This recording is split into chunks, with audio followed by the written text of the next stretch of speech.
ॐ भूर्भुवः स्वः तत्सवितुर्वरेण्यं भर्गो देवस्य धीमहि धियो यो नः प्रचोदयात्।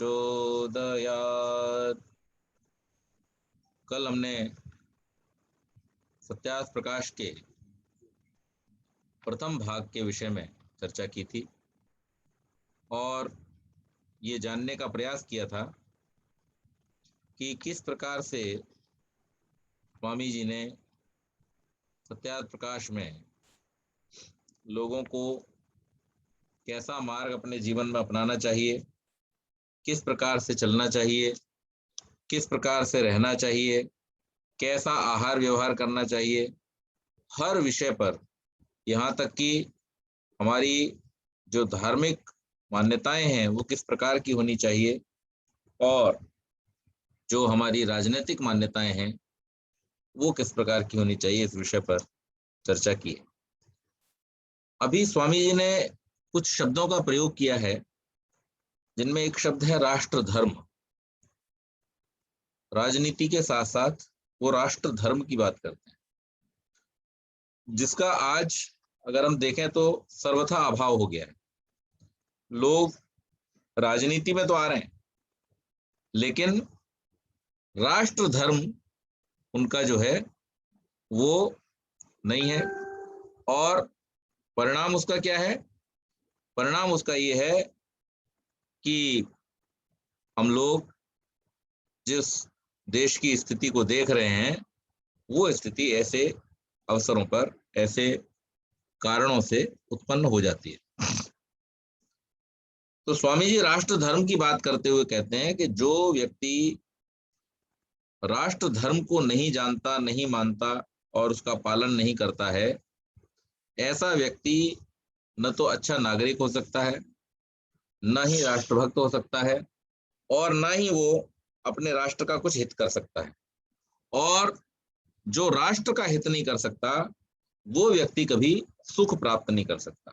क्यों? तो चाणक्य का एक सूत्र है, सुखस्य मूलम धर्म, धर्मस्य मूलम अर्थ, अर्थस्य मूलम राष्ट्रम।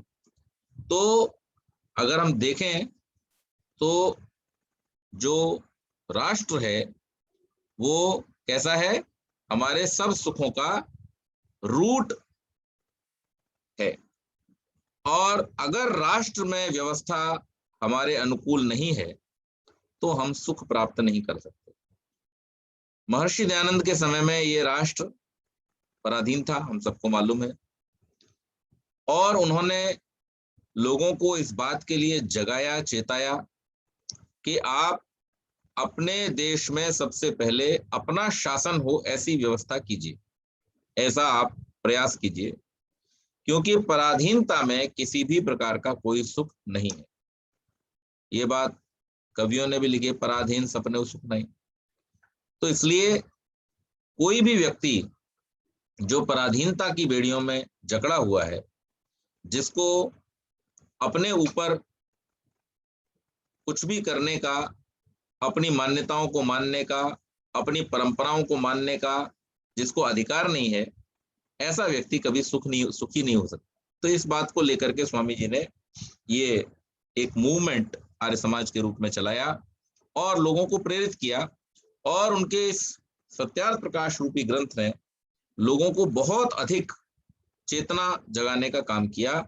क्योंकि जिन लोगों ने सत्यार्थ प्रकाश को पढ़ा उनमें जो सबसे बड़ा एक परिवर्तन आया, सबसे बड़ा परिवर्तन वो ये था कि उनके अंदर आत्म गौरव की भावना जागृत हुई।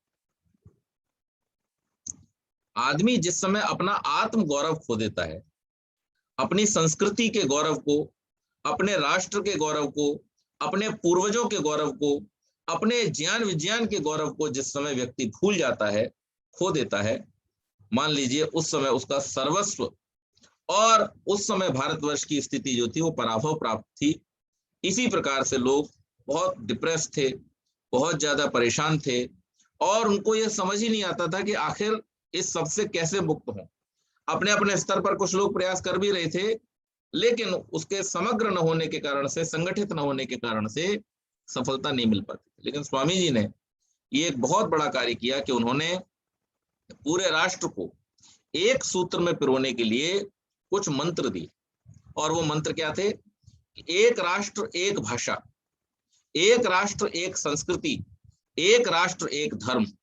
और इस बात को लेकर के जब उन्होंने लोगों को जगाना शुरू किया तो उत्तर से लेकर दक्षिण तक, पूर्व से लेकर पश्चिम तक आर्य समाज के रूप में ये चेतना फैलती गई और बहुत सारे लोग स्वामी जी के अनुयायी होते चले गए। अब पहले भाग में इन जीवनोपयोगी, राष्ट्रोपयोगी सब विषयों पर चर्चा करने के बाद में स्वामी जी ने धर्म पर चर्चा की और पक्षपात रहित होकर के उन्होंने केवल मात्र जो विदेशों से आए हुए मत मतांतर मजहब थे, धर्म थे, उनकी चर्चा नहीं की, बल्कि उनसे पहले जो आर्यावर्तीय मत मतांतर हैं, आर्यावर्त देश में अर्थात भारत देश में जो पैदा हुए मत मतांतर हैं, उनके बारे में चर्चा की।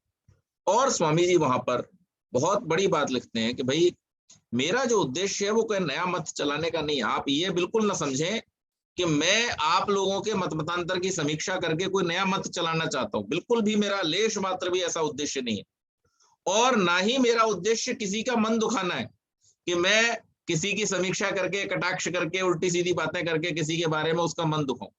मेरा केवल मात्र एक उद्देश्य है कि जो कुछ भी मत मतांतरों में सृष्टि नियमों के, मानव के कल्याण के, ईश्वर के नियमों के, प्राणी मात्र के कल्याण के लिए उपयोगी है, उन सब चीजों को हम जीवन में अपनाएं। और जो चीजें हमारे लिए हानिकारक हैं, जिनसे होती हुई स्पष्ट हानि संसार में हमको दिखाई देती है, जैसे कल मैंने एक विषय आपका उठाया था चमत्कार का। अब आप देखिए चमत्कार के नाम पर दुनिया में क्या क्या हो रहा है, कितना व्यभिचार हो रहा है।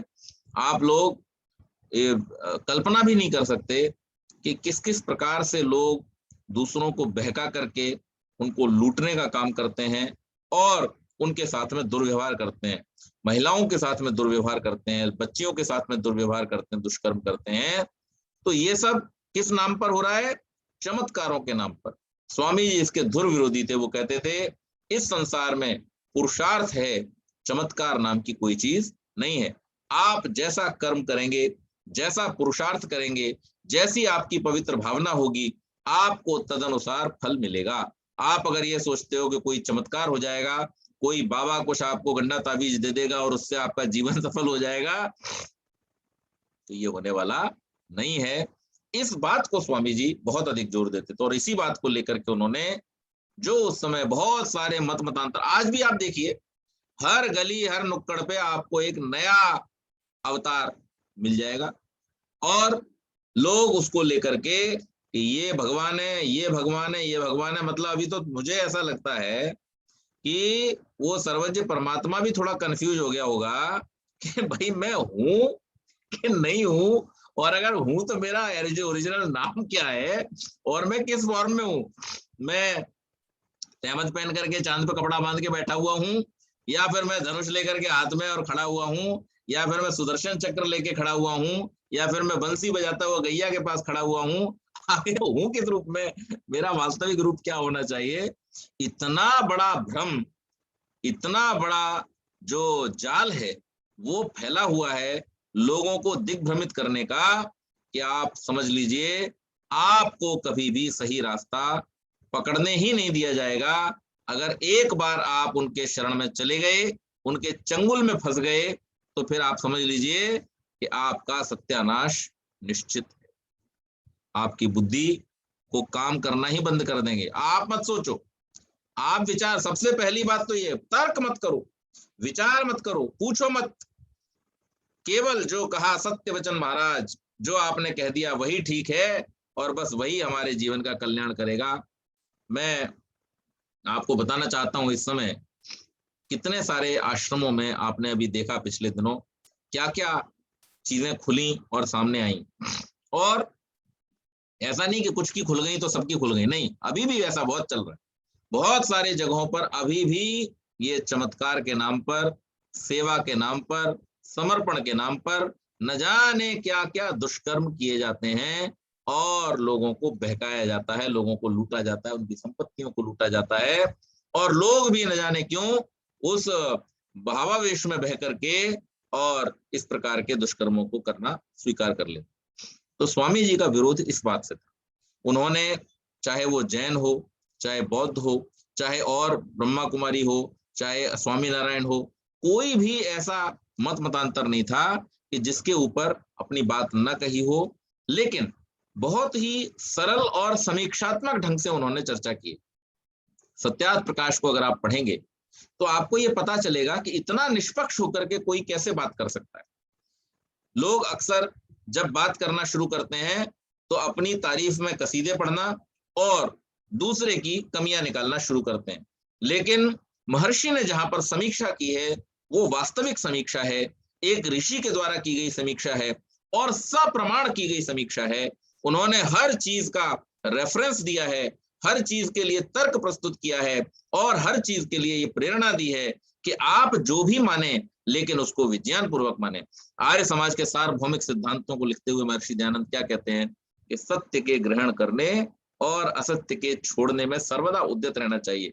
मुझे आप बतलाइए, दुनिया भर की जो संस्थाएं चल रही हैं, कौन सी ऐसी संस्था है जो इतनी बेबाकी से अपने 10 नियमों के अंदर इस बात को कहती है कि सब काम धर्मानुसार अर्थात सत्य और असत्य को विचार करके करने चाहिए।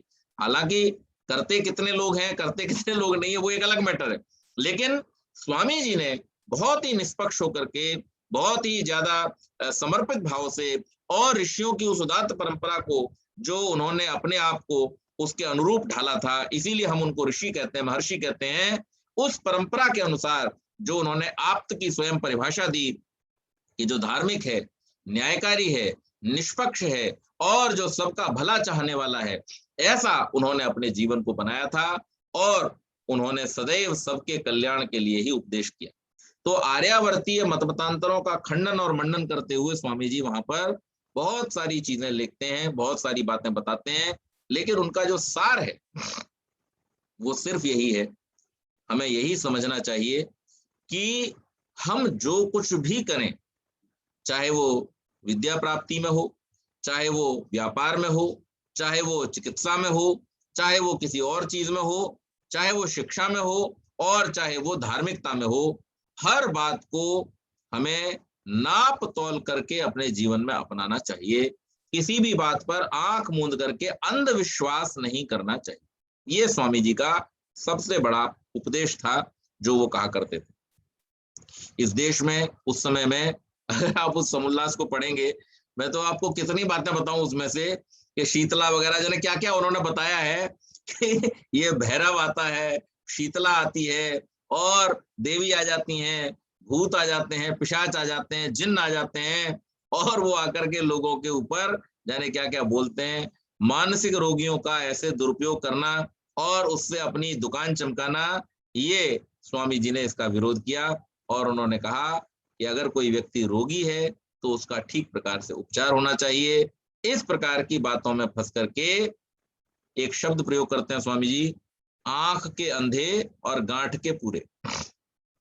इस शब्द का मतलब क्या है कि पैसे की, धन धान्य की कोई कमी नहीं है, लेकिन हमें पता ही नहीं कि क्या है सामने, बस लुटाए जा रहे हैं, लुटाए जा रहे हैं। तो ऐसा मत बनो, अगर तुम गांठ के पूरे हो तो आंख के अंधे मत बनो। जो कुछ भी करो विचार पूर्वक करो, संसार के उपकार के लिए करो, वैज्ञानिकता की दृष्टि से करो और उसमें अपने पूरे ज्ञान विज्ञान का प्रयोग करो। अपनी ऋषियों की जो परंपरा है ज्ञान विज्ञान की, उसका प्रयोग करो। हमारे ऋषियों ने क्या कहा है, यस तर्केण अनुसंधत्ते स धर्म वेद नेतर, जो तर्क की कसौटी पर खरा उतरता है वही धर्म है, वही ज्ञान है। जो तर्क की कसौटी पर खरा ही ना हो, आपको किसी ने कोई बात कह दी और आपने जब उसको वैज्ञानिकता की दृष्टि से देखा तो आपको पता चला कि सब गड़बड़। तो ऐसी स्थिति में आपको वहां से जो लाभ प्राप्त होना चाहिए वो लाभ प्राप्त नहीं होगा और इसलिए ये बहुत आवश्यक है कि स्वामी जी की इस बात का हम ध्यान रखें।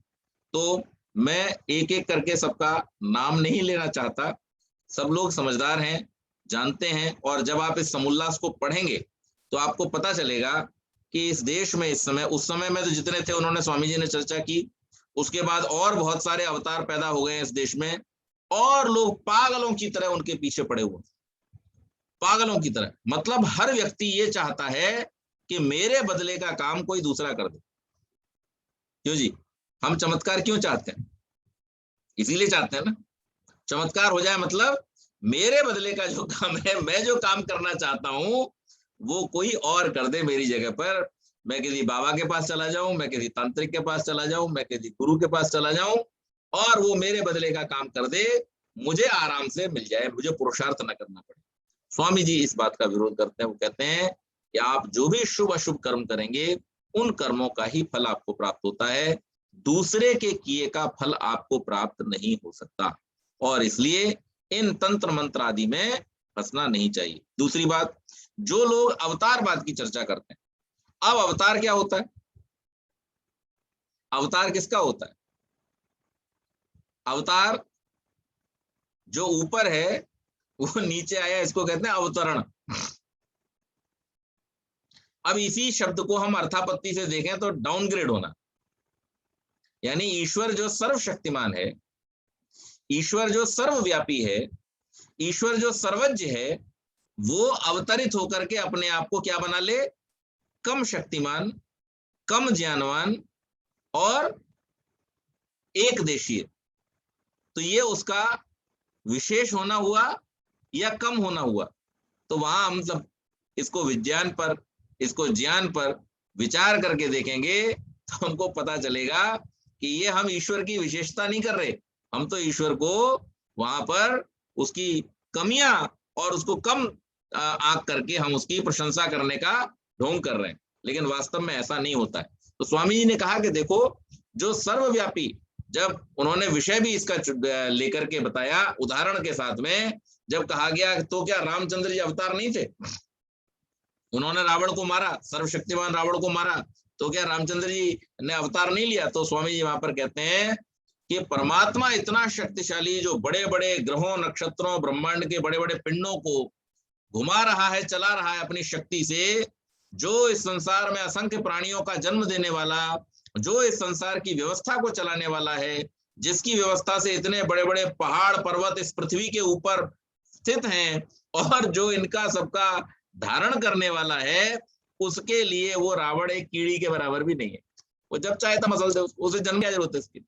तो इस प्रकार की जो भ्रांतियां संसार में फैली हुई थी, उन भ्रांतियों से बच करके मनुष्य अपने सही धर्म को पहचाने, अपने सही स्वरूप को पहचाने, अपने राष्ट्र की उन्नति में प्रयत्नशील हो, समाज की उन्नति में प्रयत्नशील हो, यही बात स्वामी जी चाहते थे।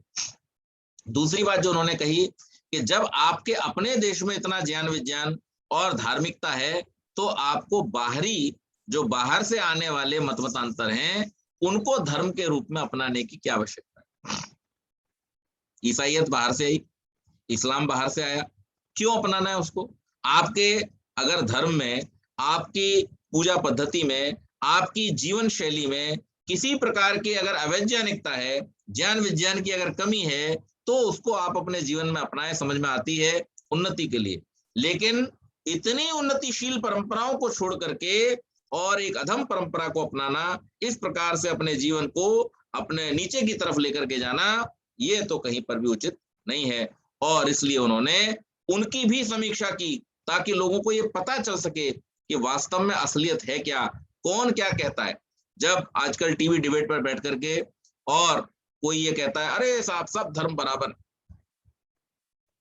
तो मुझे ऐसा एहसास होता है कि इससे ज्यादा कोई मूर्ख व्यक्ति संसार में हो नहीं सकता। पहली बात तो सब धर्म नहीं होते, धर्म एक ही होता है धर्म सब नहीं हो सकते। दूसरी बात यह है कि किसी का भी धर्म बराबर नहीं हो सकता।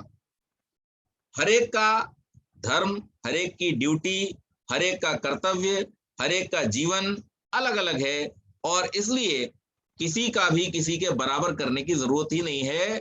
सबका अपना अपना है, और जैसा अपना अपना सब अपने धर्म का पालन करते हैं, वैसा वैसा उन्हें उनके जीवन में सुख और दुख की प्राप्ति होती है। धर्म की परिभाषा कोई नहीं जानते। स्वामी जी ने प्रयास करके इस बात को समझाने का प्रयास किया कि धर्म को आप वास्तविक रूप में समझें, ये तो अभ्युदय निश्चय सिद्धि स धर्म, जो आपके जीवन को यहाँ पर और यहाँ के बाद दोनों स्थितियों में आपका उत्थान कर दे, उत्कर्ष कर दे, उसका नाम धर्म है। अर्थात जो आपके होने को सार्थक कर दे। आप हो क्यों, आप जिस लिए हो, अगर आपको आपका टारगेट, आपका गोल अचीव हो रहा है, तब आप धार्मिक हो। अगर आपका गोल अचीव नहीं हो रहा, मैंने आपको पहले भी एक उदाहरण दिया था, दोहरा देता हूं कि अगर मान लीजिए कि आग आपके पास में है, अग्नि से हम अग्नि को क्यों जलाते हैं? अग्नि के जलाने के पीछे हमारे 2-3 कारण होते हैं। पहला, प्रकाश की आवश्यकता होती है तो हम अग्नि जलाते हैं। दूसरा, ताप की आवश्यकता होती है, ऊष्मा की आवश्यकता होती है तो हम अग्नि जलाते हैं। और तीसरा, अगर हमको किसी चीज को जलाना है, भस्म करना है, तो हम अग्नि जलाते हैं।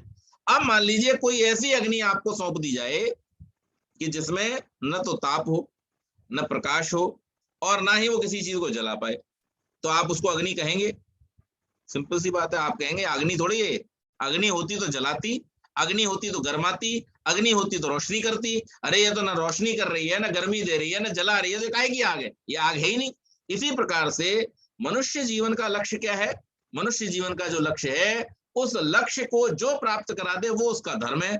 अग्नि का धर्म यही है कि वो जलाती है, अग्नि का धर्म यही है कि वो प्रकाश देती है, अग्नि का धर्म यही है कि वो ऊष्मा देती है। अगर ये तीनों चीजें न हो, या इनमें से कोई भी एक चीज न हो, तो वो अग्नि अपने धर्म का पालन नहीं कर रही है। इसी प्रकार से मनुष्य जो है, उस मनुष्य का भी कुछ उद्देश्य है, उसके होने का, उसके एग्जिस्टेंस का कुछ पर्पस है। और अगर वो व्यक्ति अपने पर्पस को नहीं समझता है, अगर वो अपने होने के पर्पस को प्राप्त करने के लिए, उसको अचीव करने के लिए प्रयास नहीं करता है, तो फिर वो कभी भी धार्मिक नहीं हो सकता।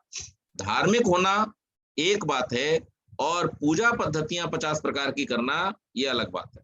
तो कर्मकांड का धर्म से और धर्म का कर्मकांड से कोई लेना देना नहीं है। धर्म का पालन करने के लिए कर्मकांड भी एक साधन है, जैसे और बहुत सारे साधन, लेकिन धर्म हमारे जीवन को उत्थान की ओर ले जाने वाला है। हमारे जो लक्ष्य हैं, हमारे जो पर्पस हैं, उनको सॉल्व करने वाला है। और इसलिए स्वामी जी ने अपने ग्रंथ में इस बात को समझाने का प्रयास किया, और बहुत ही विस्तार से, बहुत ही अच्छे प्रकार से इन सारी चीजों की उन्होंने समीक्षा की, आयतों को दे दे करके। मैं जब आपको पहले भी बता रहा था कि किस प्रकार से रेफरेंस दिए उन्होंने, वर्सेस, जो बाइबल के वर्सेस हैं या कुरान के जो आयतें हैं, उन सब को एक एक एक एक करके उन्होंने बड़े विस्तार से उनके बारे में चर्चा की है कि भाई अगर ये ऐसा है तो ये कैसा खुदा है, ये कैसा भगवान है जो अपने ही बनाए हुए प्राणियों को कष्ट देना चाहता है, जो अपने ही बनाए हुए प्राणियों को लड़ाना चाहता है, जो अपने ही बनाए हुए प्राणियों में आपस में वैरभाव पैदा करना चाहता है, जो अपने ही प्राणियों में, अपने ही बनाए हुए प्राणियों में एक को सुपीरियर और एक को इन्फीरियर मानता है। ऐसा परमात्मा, ऐसा भगवान, ऐसा खुदा वास्तव में सच्चा खुदा नहीं हो सकता। तो ये बात उन्होंने वहां पर प्रमाण के साथ में बतलाई और उसको स्पष्ट किया। और उसके बाद फिर उन्होंने यही कहा कि भाई मेरा उद्देश्य किसी का मन दुखाना नहीं है, मेरा भी आज का उद्देश्य किसी का मन दुखाना नहीं है।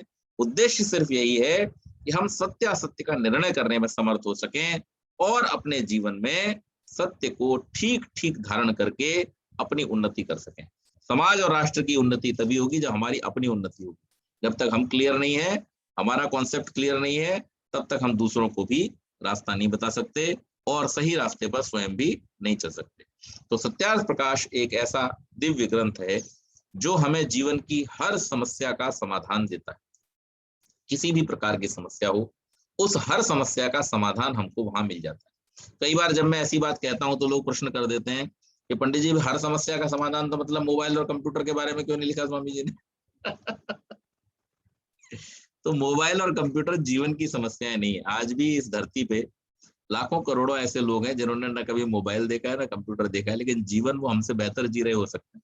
तो इसलिए जीवन की जो समस्याएं हैं, जीवन का जो तरीका है, उसके विषय में स्वामी जी ने बहुत विस्तार से इस ग्रंथ में चर्चा की है।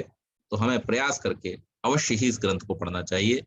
आज मैं आप लोगों से क्षमा इसलिए चाहता हूं क्योंकि बुखार बहुत तेज है और मुझे बोलने में बहुत दिक्कत हो रही है, सिर में भी बहुत दर्द हो रहा है।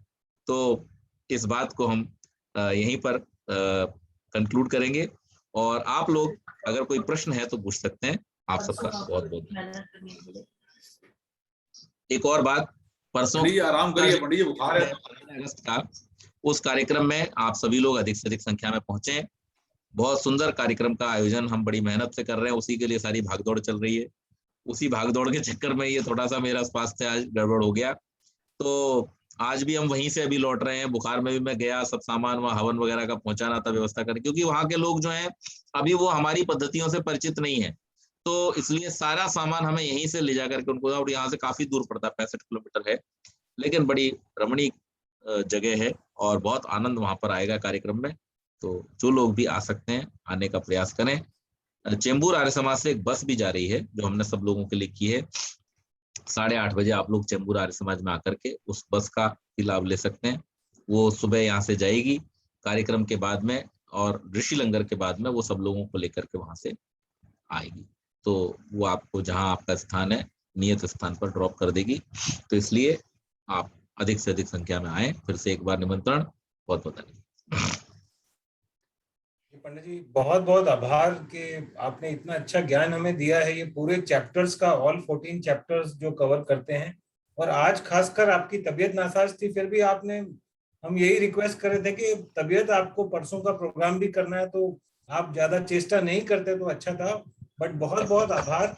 एंड मेरे हिसाब से इतने अच्छा हम समझ पाए सत्यार्थ प्रकाश के बारे में, और ये देखा कि ऋषि ने कैसे 3.5 महीने में इतना बड़ा ग्रंथ, I still can not believe it, जिस डिटेल में उन्होंने लिखे हैं सारे चैप्टर्स, और पूरा स्टडी करके उसके ऊपर कमेंट किया इतने सारे रिलीजन्स के ऊपर, it is phenomenal. I think it's absolutely super human जो उन्होंने किया है, तो उनका मेरे ख्याल से ऋण कोई उतार नहीं सकता। उन्होंने एक नई रेवोल्यूशन लेकर आए।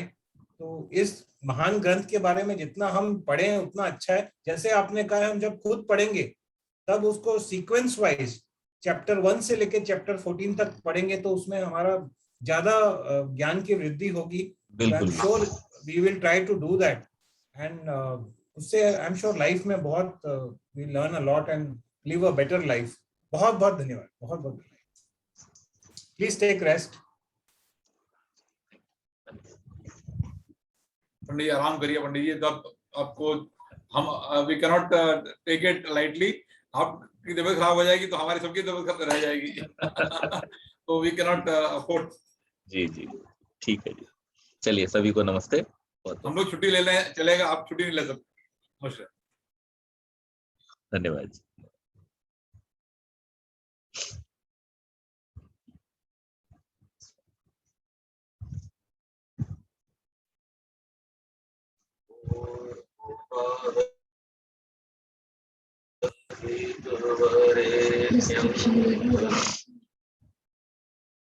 ये कट क्यों नहीं?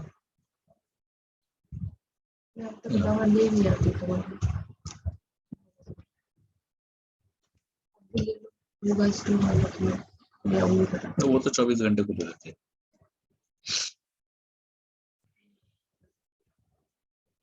ये बंद क्यों नहीं होगा?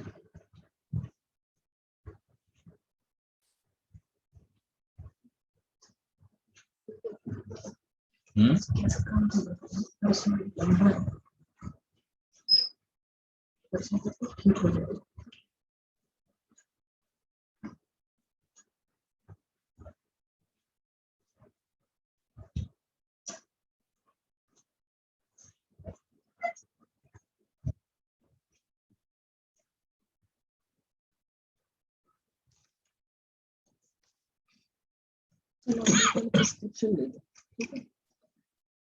मैंने बात की उससे। अरे उसने फोन नहीं उठाया। वो बताओ, चार्जर लाइन ही भूल गए, चार्जर है ही नहीं, तो चार्जिंग खत्म हो गई। कल देखने की डिमांड और देखो दिमाग में था, वहाँ देख लेंगे। चला देखें इस समय।